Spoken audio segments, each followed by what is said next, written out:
Guys, what is NLP? Neuro-linguistic programming. In this teaser, that's what this is, guys. I'm going to go over a few things with you. I want you to look at something on this image here. John Grinder, whose background is linguistics, whose background was in mathematics and gestalt therapy for the models of human excellence. Okay? It's a pragmatic school of thought. It's a neuro-linguistic programming. In essence, you'll find out that Epstein was one of the people that helped found this whole thing. I forgot to bring up one thing here real quick. If you guys bear with me, I got tons of stuff in my computer. You'll see a lot of things on my computer that I have. No, I do not believe in Catholic. That's just, I need those images.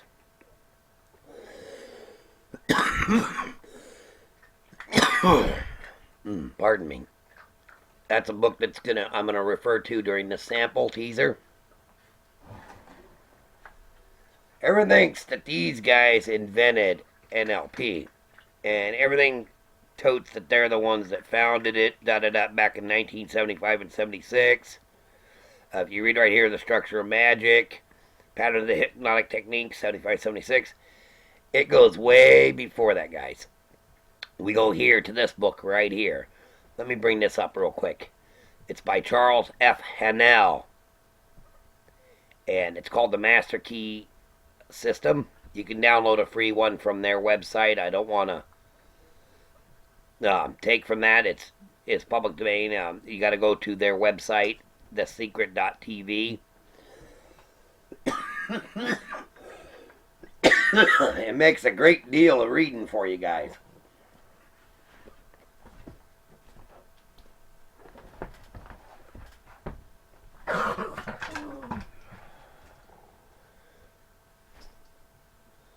You guys get a chance, read into it, but I want to go to the,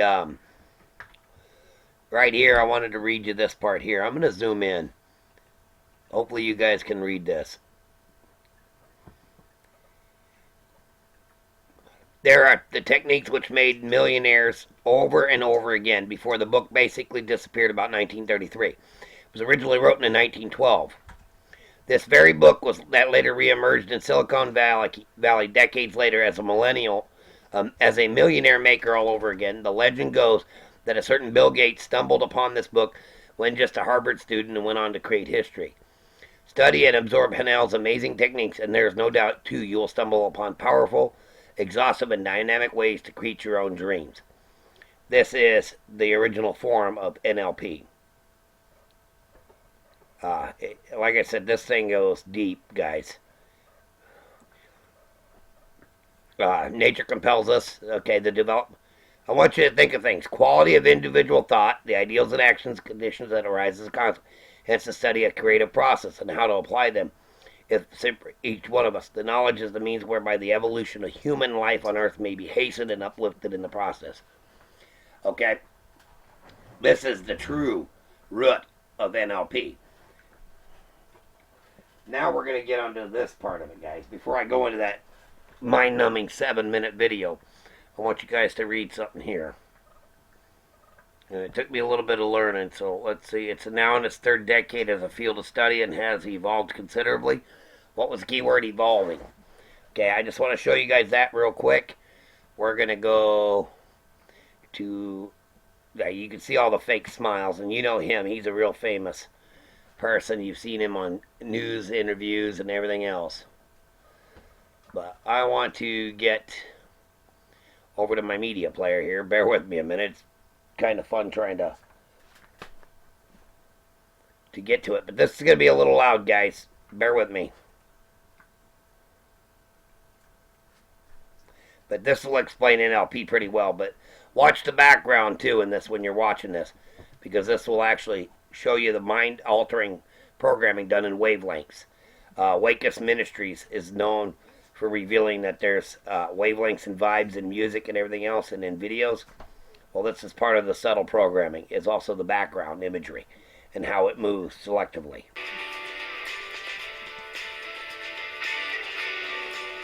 Right here. NLP is a curious title, isn't it? Let's get to grips with exactly what it is. NLP's been given many different descriptions over the years. In effect, it's a handbook of how to get what you want out of life, how to achieve what you want out of life. It's a study of human excellence. It's a way of transforming people, including yourself. A change technology. It's the how-to of subjective experience. What is subjective experience? Well, it's something that we each have individually. So, when I look at you, I have a subjective experience. I'm the subject, and you're the object. A subjective experience. So NLP is the how-to of our subjective experience. Okay, you heard him say that. Now, I'm skipping through for a reason. I want to get to what he's doing. What process we go through in order to perform a task and for it to lead us to achieving our desired objectives. So, neuro is our nervous system. I can bore you guys to death with this whole video, but I want to get on this other video and get it set up. In the early NLP, because, pardon me, but I want to get on this whole evolution of three minds. This is esotericism in its whole video form. Like I said, is that they think we have three brains in our body: the physical brain, a heart brain, and a intestinal brain. Basically, we have three minds, and they all work together. This is their whole esotericistic mind thought. And I just want to share this with you guys. Watch yourself. NLP Volume 1 was all about one mind. The cognitive mind. The cognitive mind. The conscious cognitive mind. And we realized a long time ago, you need more than that. Pretty sure. It's not enough. Used to think in the early days of NLP when they would talk about, well, you know, there's vision and imaging, and there's, you know, the ability to have conversation with myself or to hear things. But then there's this other part of the system, sort of from the neck down. What the hell do you do with that? You know, so, you know, it holds, it holds emotion. So it's sort of the vessel that holds emotion. But it wasn't... Okay, guys, you heard her say that. But let's go here a little further. Let's see what she says. You've also got a whole nervous system. I know what. Which probably got at least more than 100 million cells down here. One goes here, one goes there. It's like you get two brains. One goes there, one goes there. You've got at least more than 100 million cells down here. The neuroscientists calculate that what's called the enteric nervous system has the intelligence of at least a cat. So you got a cat's brain down here, right? Which probably explains a lot of things. Are you serious? We got a cat's brain in our stomach and in our intestines? That's real funny. You see, this is the whole demonics of it. Like I said, this is a sampling, guys. It gets worse as they go along. When it's purring, and there's times, you know, when it's... You've also got a whole nervous system that is not only nerve cells but others in the heart. That's your three minds, guys. You see the symbology that they're using. Then they go into talking about heart transplants and everything else, and how you get cravings and music of everyone else. But there's a certain image I want to show you. Right here. Look at this image. This is an alien. This ain't human. This is all the light beings. It's part of agnosticism. Gnosticism. It's about the aura. It's about how your body really looks in the auras. Okay? This is the demonics at play. This is the kind of false alien imagery they want to imprint your mind with. Now, as I move forward, guys, and that's why I'm sorry I'm jumping ahead, but like I said, this is a teaser. You ain't getting it all right now. I've got 120 hours of research already in on this.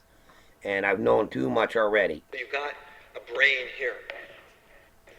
But I want to get past this imagery. But you see how they're zooming into that imagery? There's a reason. But look at the Roman cross behind it. You need And then more the than little that. You need to rainbow call in imagery. reinforcement. These are all rainbow imagery. This is all used to brainwash you. Now we're going to get into the smiles. Okay? You guys see these smiles? Watch this when I switch to the next image. Whoops, sorry. Let me just close that one. You seen that first one? Look at Teresa Bruner Epstein's image. Now let's bring up Robert Dilts. Look at the smile. There's no emotion there. Oops, sorry, I didn't know that one was in there. Yeah, right. We knew it was in there, Pastor. Behave. Look at Joker.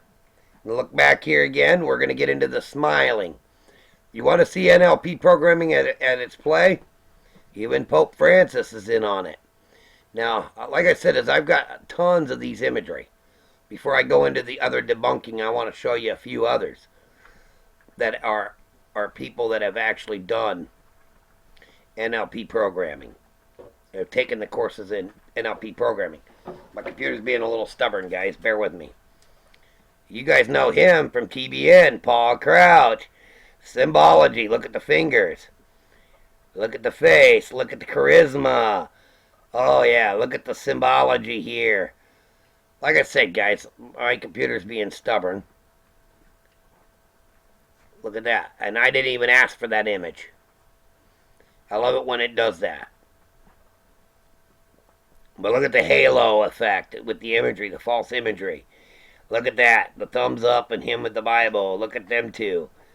Jan Crouch. Like I said, look at the evilness within him. Look at the dog. It's a $2,000 dog. Look at, I don't even know why Paul Walker's image is there, but I guess it's very important. But you look, he's actually giving you a real smile. But look at these fake ones. I don't know why Paul Walker pulled up other than the name Paul. But here, I want to go to here. Look at Joel Osteen. Same smile, guys. Creflo Dollar. The woman beater. He was busted for spousal abuse and domestic violence. Okay, you guys say there's no connection to the millionaires? Oh, I pulled up Donald Trump. Good old Donnie. Look at the smile. Look at that smile. See, this is all part of the NLP programming. Yeah, I can go on all day with this. Let's go to Ben Stein. He's a UC Santa Cruz alumnus. I know this because I met the guy and I was never really impressed with him. Look at the finger. Look at the eyes. Look at the way he smiles. And this is a guy that never smiles in real life. He's miserable like this right here. This is the Ben Stein I've always met. Right here. This condescending, self-serving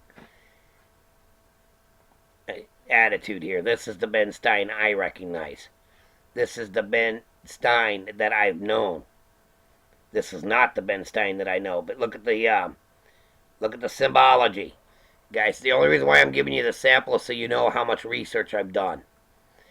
If you want to know, there's Pope Francis. Look at the smile. Look at the wicked smiling. Because he knows what he's doing. He knows he's not godly.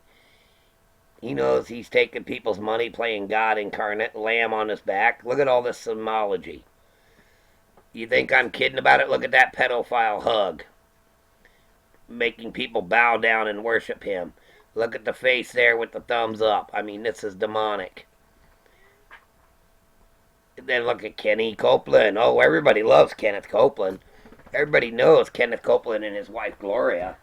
They're not involved, are they? Oh yeah. Well, like I said, this is just a teaser, guys. These are all people that have done the NLP programming. Katie Couric, look at the eyes, look at the fake smile. Okay, how about, oh, you can't mean Katie Couric, how dare you? Mainstream media. Apologize for the dogs in the background. I'm trying to get over to another page. But like I said, my computer's lagging a little bit because I've got so much going. Oh, look at Benny Hinn. Look at the smiles. Look at all the people involved in his ministry. That's John MacArthur. Let's go back to Benny Hinn. That's where I was trying to go. Look at the eyes. Look at the symbology in his hands. The way he's holding his hands up. You never guess what I just blessed myself with. Look at this. Look at the way he's acting. False teaching. False prophet. Demonics at play. Putting the halo around himself. Look at all this. Look at this. But I'm wrong. I'm just digging at straws here. You guys are probably going to say I'm nuts. Well, look at John MacArthur. Same thing. He's part of that NLP programming. Look at that smile. Look at the eyebrows. They're curved in the middle. And you try to mask your fake smiles, but look at how they are. They're just so... it's just so blatantly obvious that they've all went through it. And let's go from there to... Like I said, I got Creflo here with the symbology, his open hand plead. Look at that finger pointing. Look at the face. Look at that false smile. Oh, look at that. Look at that. Oh, he just... Oh, who me? It's all, everything you do. The looks, the gestures, they all play a demonic role in this. Go back to Donald Trump. Let's see. There you go. There's that familiar NLP smile. Remember, we just looked at it right here. We looked at it right here. We look at it right here. Oh, wow. Look at the comparison. Let's scroll up a little bit. Right there. Look. Same toothy smile. It's not hard to dig up the connections. Look at that. Same toothy smile. Oh, just so happy joy. God loves a cheerful giver. But that's a different subject that I'll get on. You want to see pocketbook preachers? I've got tons of them. And I got tons of evidence on it. But I'm going to digress here. And I got to go back to... first, let's look at Tim Halbum. Okay? I want to read something to you. These are the guys that brought to you NLP.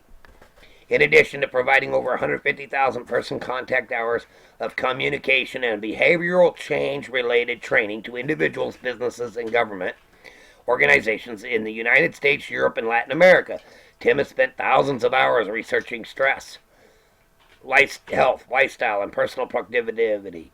He has also maintained a private psychotherapy practice and worked with many individuals with health-related problems. Tim is a certified trainer in the field of neuro-linguistic programming and is also a clinical social worker. Those are the guys that take your children. Those are the guys that are programming your children to want adoption versus coming home, guys. Clinical social workers. They're not your standard caseworker that does your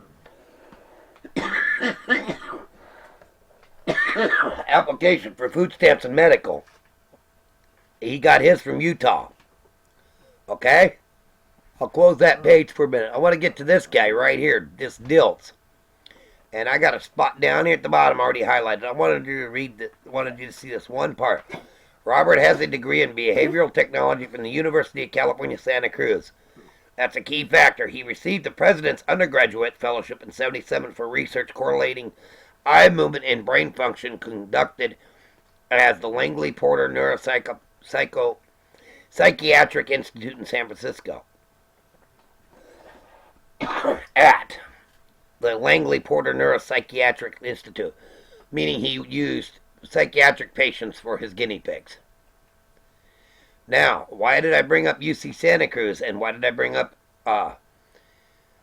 Barbara Epstein?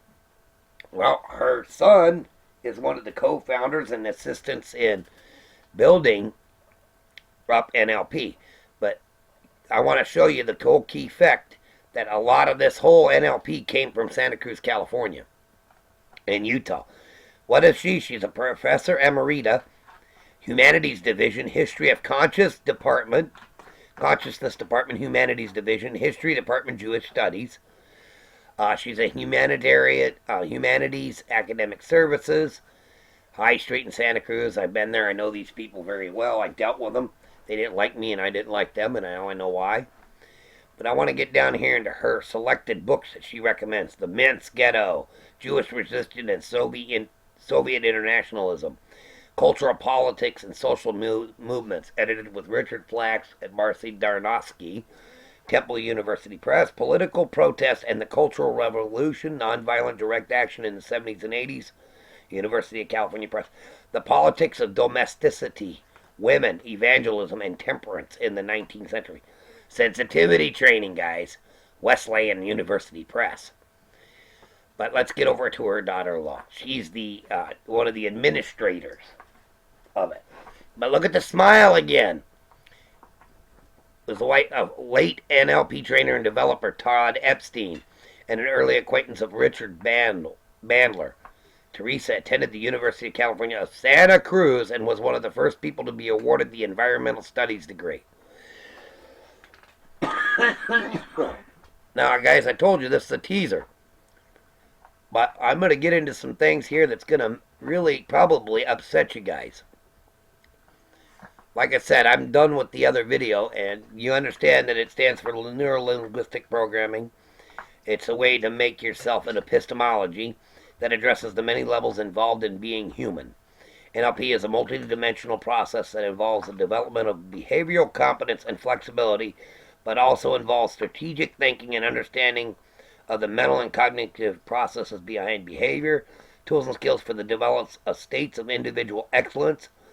This is all about programming, guys. It's all about mind control, MK Ultra.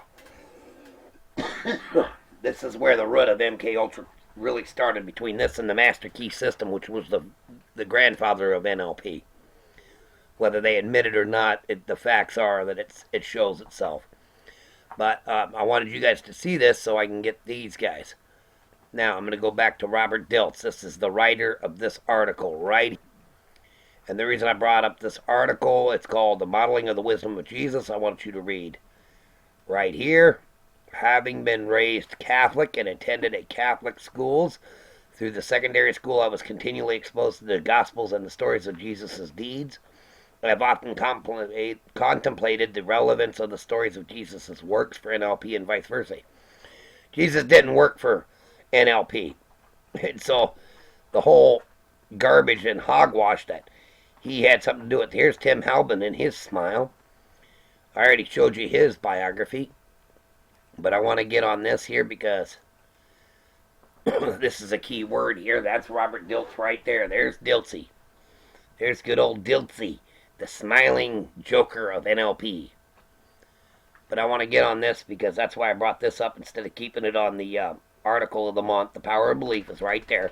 But we'll go to an actual page where you can read it. Bear with my furnace, guys. It's as quiet as I can get it.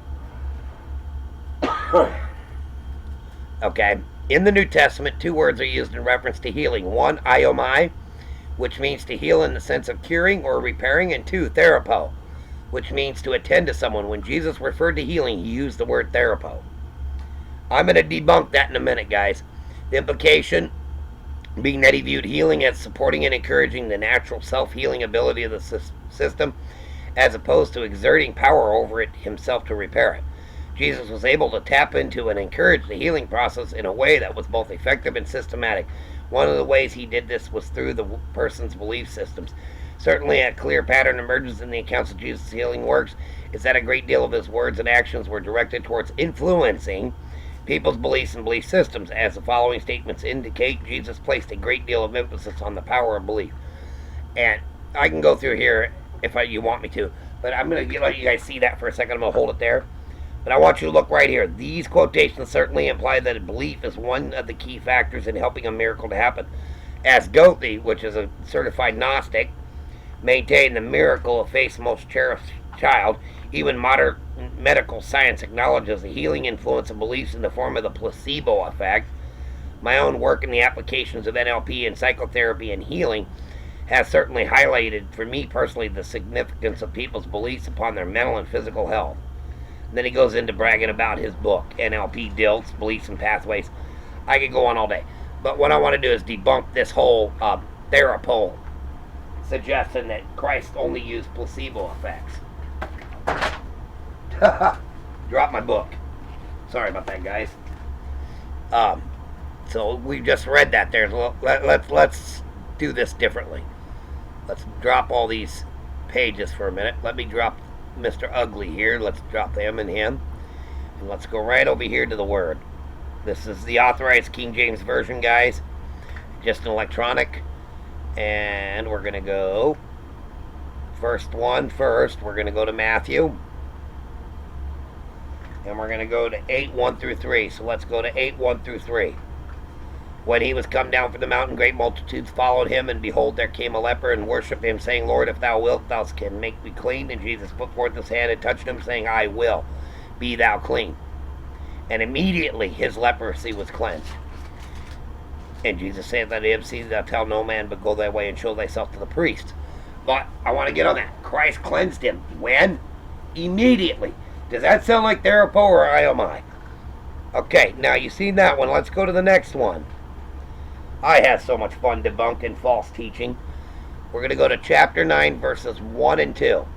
And he entered past there, came into his own city, and behold, they brought him a man sick of the palsy, lying on a bed. And Jesus, seeing their face, said unto the sick of the palsy, Son, be of good cheer, thy sins be forgiven thee. And behold, certain of the scribes said within themselves, This man blasphemeth. And Jesus, knowing their thoughts, said, Wherefore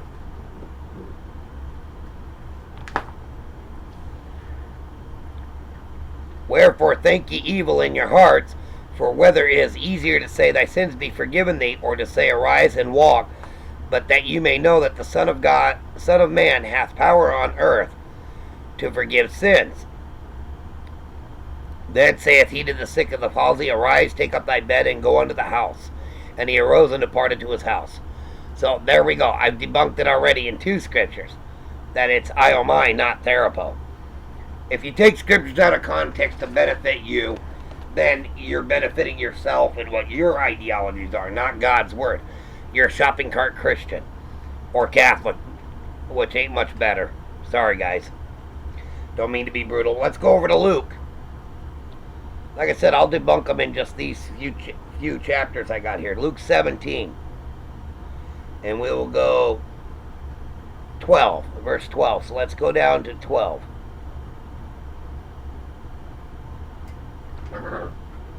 Let's go to 17, verse 12. It's easier if I do it this way. Boom. And it came to pass as he went to Jerusalem that he passed through the midst of Samaria and Galilee, and as he entered into a certain village, there met him 10 men that were lepers, which stood afar off, and they lifted up their voices and said, Jesus, Master, have mercy on us. And when he saw them, he said unto them, Go, show yourselves unto the priest.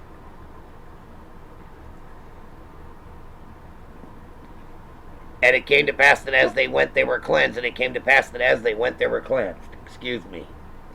And one of them, which when he saw that he was healed, turned back and with a loud voice glorified God, then fell down on his face at his feet, giving him thanks. Okay? Does that sound like it was a placebo effect, or do you think that was actual? Come on, guys. Use common sense. Let's go down to good old John. Chapter 9. Okay, man born blind was restored to sight, and as Jesus passed by, he saw a man which was blind from his birth, and his disciples asked him, saying, Master, who did sin, this man or his parents, that he was born blind? Jesus answered, Neither hath this man sinned nor his parents, but that the works of God should be made manifest in him. I must work the works of him that sent me while it is day. The night cometh when no man can work. As long as I am in the world, I am the light of the world.